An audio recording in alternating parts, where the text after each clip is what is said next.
Are you intrigued by the concept of traveling for pennies on the dollar, but worried how this will affect your credit score? Worried about how you can put so much spend on a credit card to meet a bonus? Or don't think you can learn to do this? If so, listen on as we tackle those common travel hacking misconceptions and more in this podcast. Welcome to the Travel Hacking Mom Show. We are three moms who've discovered how to leverage credit card welcome offers to get hundreds of thousands of dollars in travel expenses for nearly free. We've used credit card points and miles to take vacations to places like Hawaii, Paris, Greece, the Maldives, Italy, and so much more. And the best part?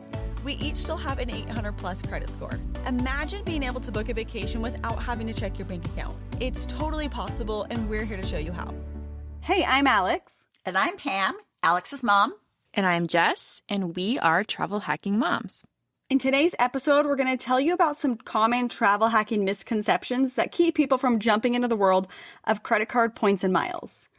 So some of these common travel hacking misconceptions include that it'll ruin your credit score, that you have to get one credit card and put tons and tons of spend on it, that you have to spend thousands and thousands of dollars to earn these bonus points, or that it's just too difficult and that you won't be able to do it.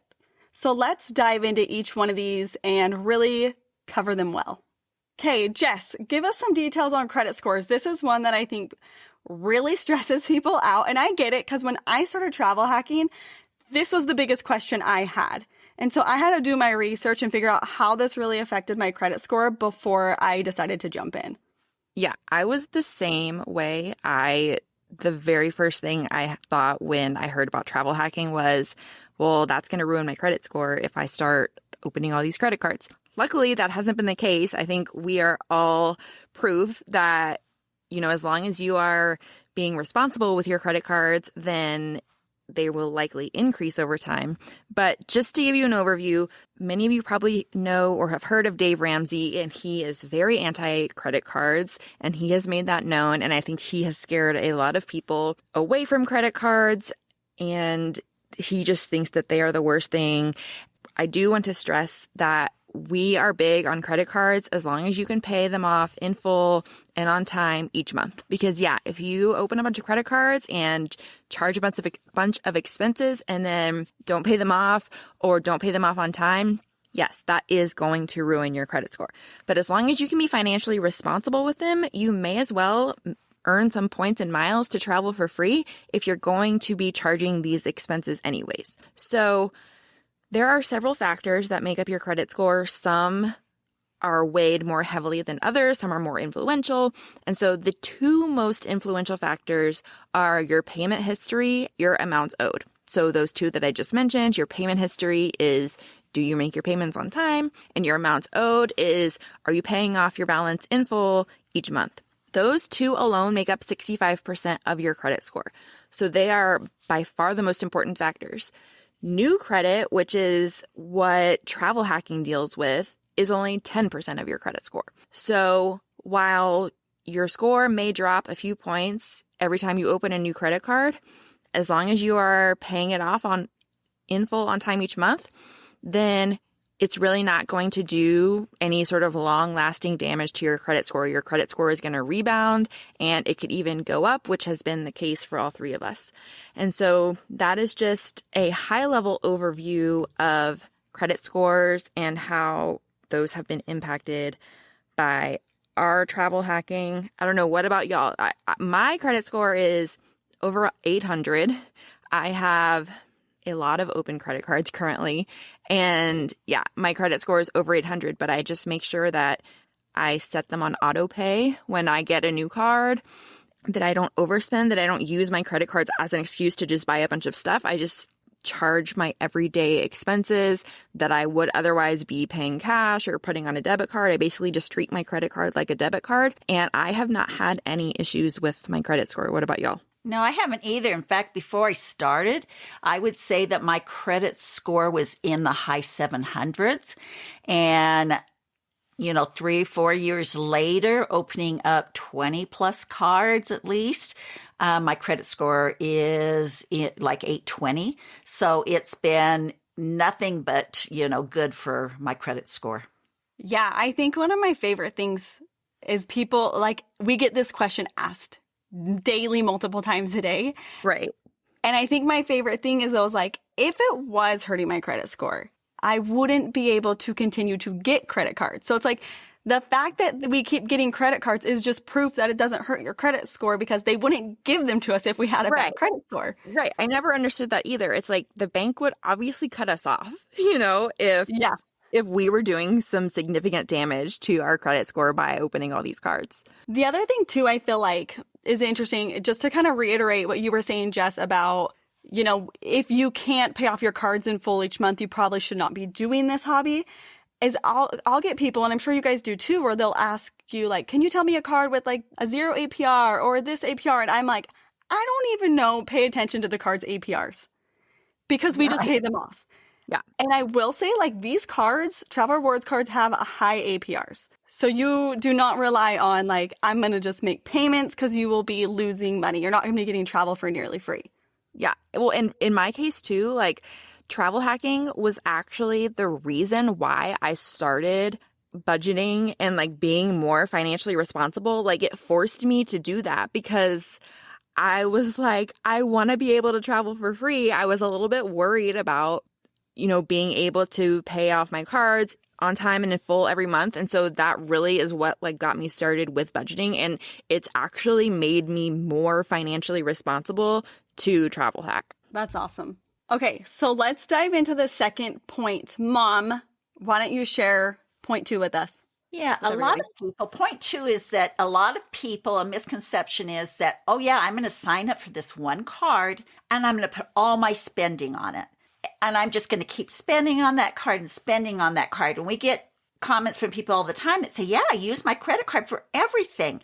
I don't use a debit card. I don't pay by checks. I put all my spending on it. Well, that's what we call a slow burn. Yes, you will get a trip every 2 or 3 years off by doing that. In fact, I didn't realize, but I was kind of doing that years before I became a real travel hacker. I had a United card because I lived in a place where United was the only airline that flew out of our local airport. So I got a United card and I put all my spending, as much as I could, on it. And every year or two, I would get a free flight. And I would be so excited when I didn't have to pay for that flight. It would be so awesome, but it didn't happen very often. So now that I do it differently, now that I open up credit cards for the sign-up bonuses, I get tons more points and miles, and I can fly anytime I want. I can fly, 10 times a year. And so it's completely a misconception that you just get one card. So let's say that I have $8,000 that I've spent on this one credit card. So I'm going to get, with that $8,000, I'm going to get about 8,000 points or miles. But if I take that $8,000 and open up 2 cards and meet minimum spend on 2 different cards with that $8,000, I'm going to get 2 welcome bonuses. Welcome bonuses range anywhere from 50 to 100,000 points. So that $8,000 that I was just going to put on that one card now is 100,000 to 200,000 points. Yeah, exactly. I mean, if someone has a United card or a Southwest card and they charge $8,000, they're going to get 8,000 United miles, 8,000 Southwest points, which are not going to go very far. Exactly. Yeah.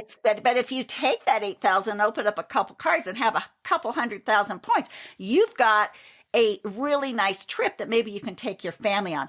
Honestly, sign-up bonuses are where it's at. That's why we open multiple cards. Many times, I probably open 4 to 6 cards a year, and I have my husband do the same thing. And I know that you guys do too, because it's through getting those sign-up bonuses that our points and miles balances really soar. That's where it's at.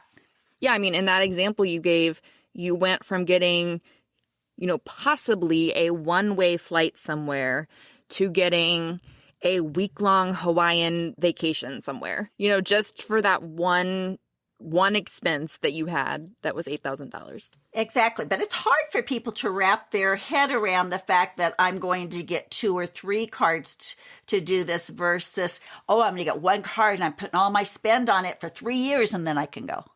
So, Yeah, they're still stuck on the idea of their credit score. Exactly. They're like, but if I open up these cards, my credit score. And it's like, no, your credit's going to be fine. Yeah, that's how like all these misconceptions are sort of intertwined with each other, because they want to put all their spend on one card because they're worried that if they open a bunch of cards, it's going to ruin their credit score. When in actuality, as long as they're financially responsible, opening a bunch of credit cards could, in fact, increase their credit score over time. It's literally a win-win. You get a vacation and a higher credit score. Exactly. It's worked for all 3 of us. Yeah.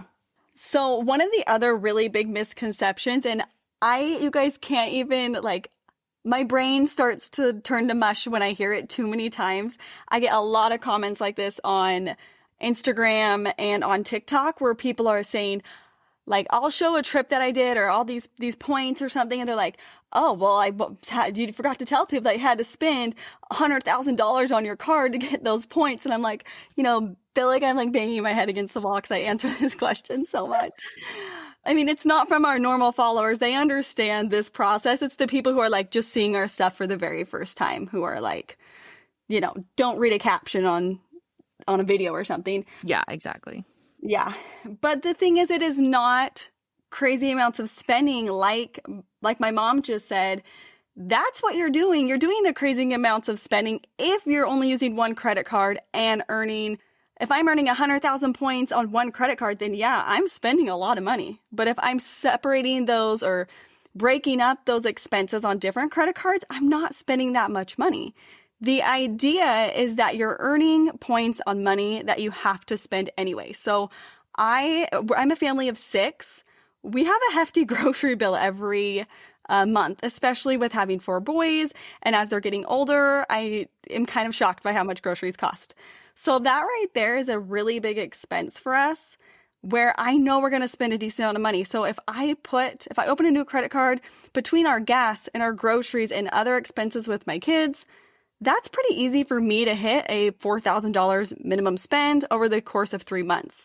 So that's basically all we're doing is we're opening the new card, hitting a minimum spend, and getting a bunch of points. We're not spending hundreds of thousands of dollars out buying lavish things or, living some crazy life. No, yeah, we're just like normal people. And there are so many places that take credit cards. Like, we're basically saying, do not use a debit card.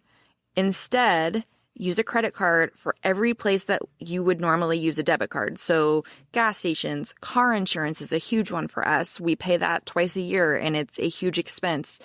Cell phone, internet, dining out at restaurants, offer to pay, like my daughter's school, when they have any class parties, I offer to pay for all the supplies and then get reimbursed, so there are creative ways to hit it.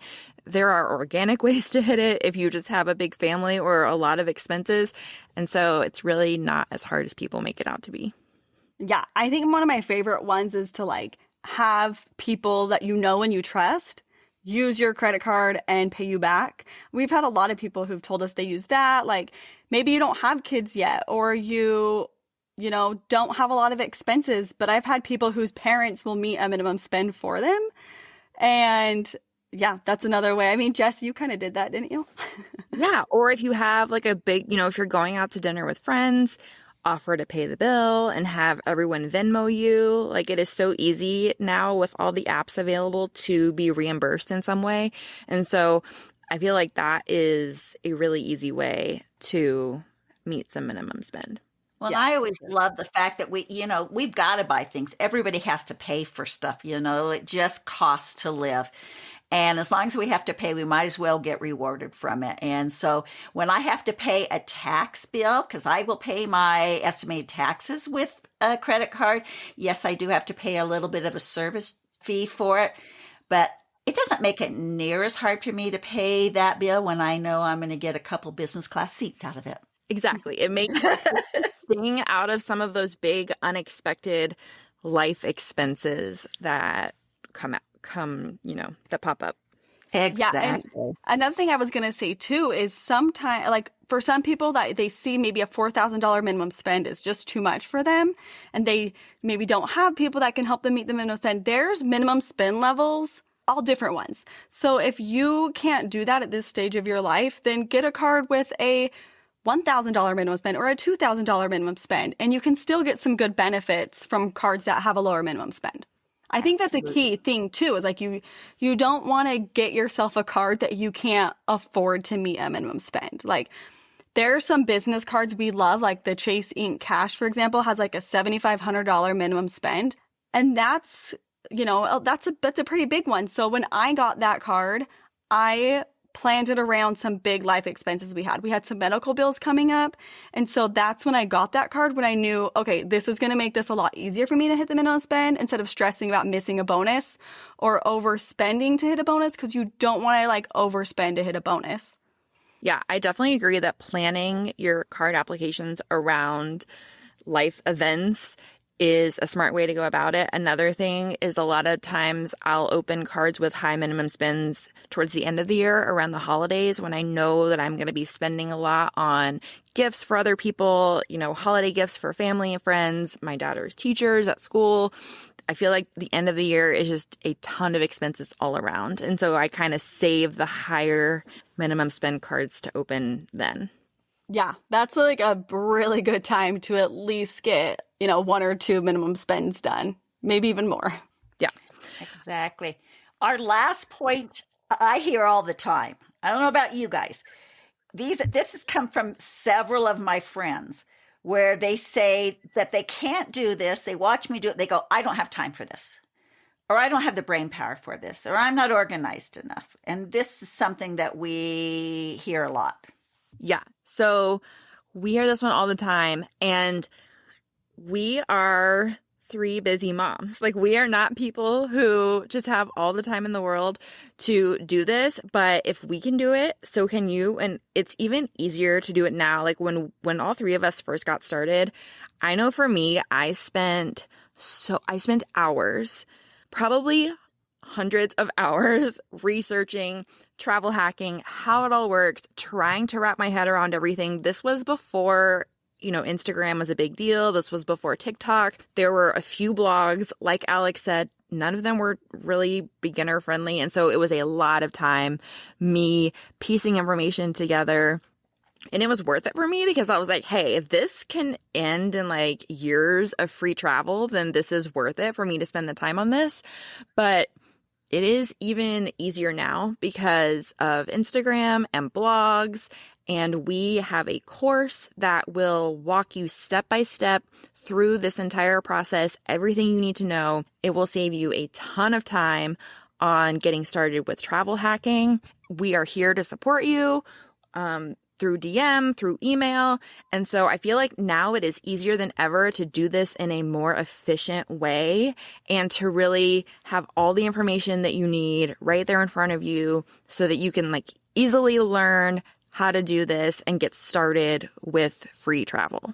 I wish that we would have had Jess's course when we started, Alex. We would not have I had my course too. I know. I would have loved to have had it and had a one-stop shop to learn how to do this over the weekend or something and not had to spend the weeks and weeks of searching things out like Alex and I did and telling each other about, hey, did you hear about this? And what do you think about this? And it would have been so great.